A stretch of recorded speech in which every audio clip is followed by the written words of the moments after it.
I want to thank you all for coming. I don't do this very often, and I really appreciate you coming out to pay a little bit attention to my talk tonight.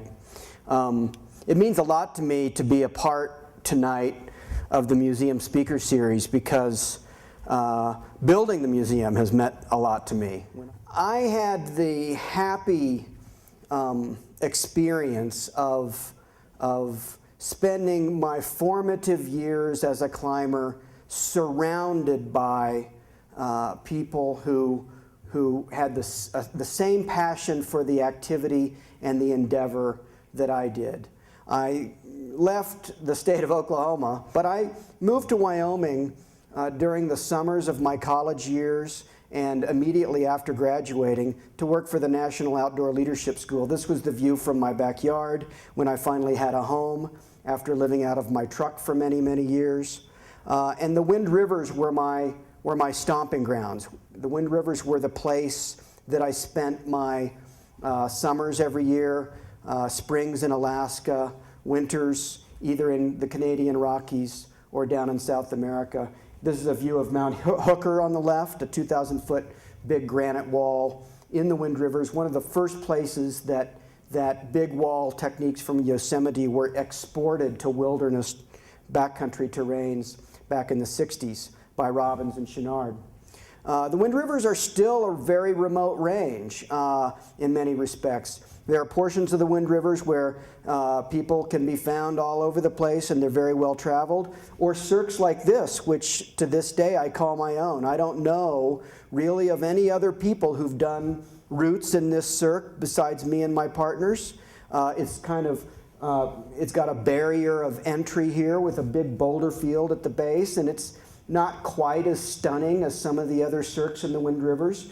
And I've done about 15 routes in this cirque that no one knows about, even to this day. Another look at some of the terrain that we cut our teeth on back when I was learning to climb. And one of the lessons I suppose I want to share with you is the degree to which my deep engagement in the fundamentals of climbing served me through my climbing career. As a teacher at Knowles, as a teacher at the National Outdoor Leadership School, whether I was climbing with my friends in places like Cody, Wyoming, on ice like this, or teaching students, I had to spend many, many hours, many, many days, lots of my time revisiting the kinds of basic techniques in climbing that people tend to learn and then abandon.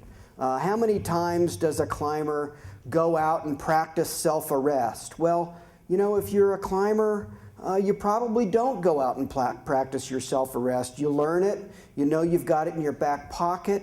You might never practice it, but as a teacher, you practice it all the time. You demonstrate it, you play around with it with your students. And that deep integration in fundamentals that was part of, it wasn't really by choice, but was part of my early climbing career was essential, I think, to my success later on. And that's kind of a lesson that I've taken. Here we are on the glaciers of Alaska with a group of Knowles students, or up on Mount McKinley, Denali, taking, in this case, a group of 17 students up the north side of the mountain. The south side of the mountain's the place where you see a lot of people. Knowles and I did this route many times with students, goes up the north side. But the lesson that I've taken from that and extended into the rest of my sort of business life or other life is that practice of fundamental is essential to one's ability to be successful and be happy and fully aware, because you don't have to worry about the basics so much. You know, after cutting my teeth in Wyoming and teaching Knowles courses in Alaska and becoming more comfortable with the big mountains, we started to go on adventures. And my climbing career is full of wonderful failures.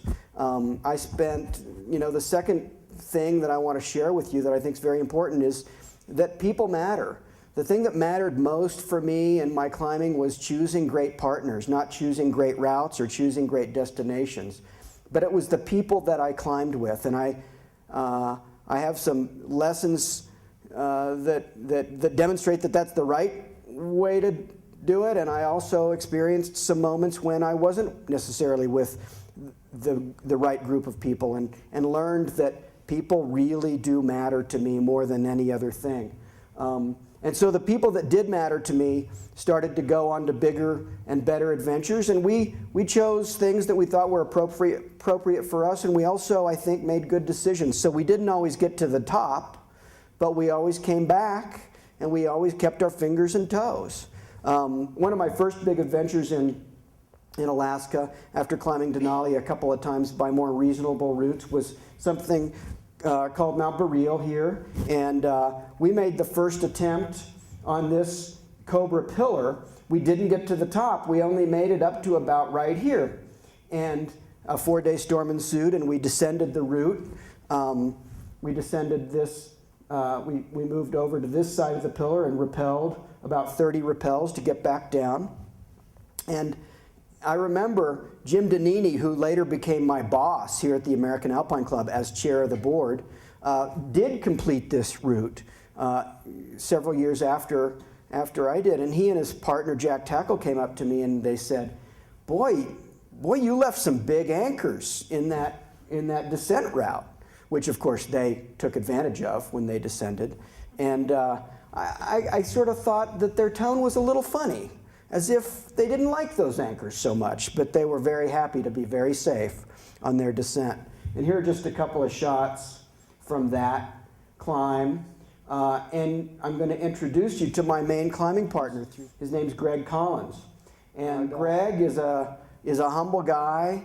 He continues to climb and ski full-time in Wyoming. I have a little business up there called Jackson Hole Mountain Guides. He continues to guide with that little business.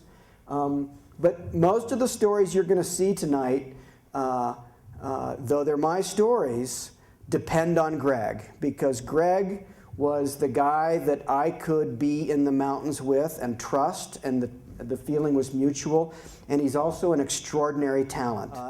We moved on from there to do a new route on the Washburn Face, named for Bradford Washburn, who's also the namesake of our museum downstairs. We named it for Brad because the photos that we used in Alaska to find the routes that we wanted to do were Brad's. He collected, via his explorations from his Fairchild airplane, a mass of about 14,000 photos of Alaska that we were able to look through and find the routes that we wanted to do. And this route was about an 8,000-foot unclimbed face on the north side of Mount McKinley, Denali, in Alaska, which we did in one 39-hour push.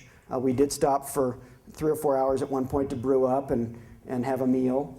But here are my partners, Tom Walter and Greg Collins, about halfway up the Washburn Face, and there on the summit of Mount McKinley.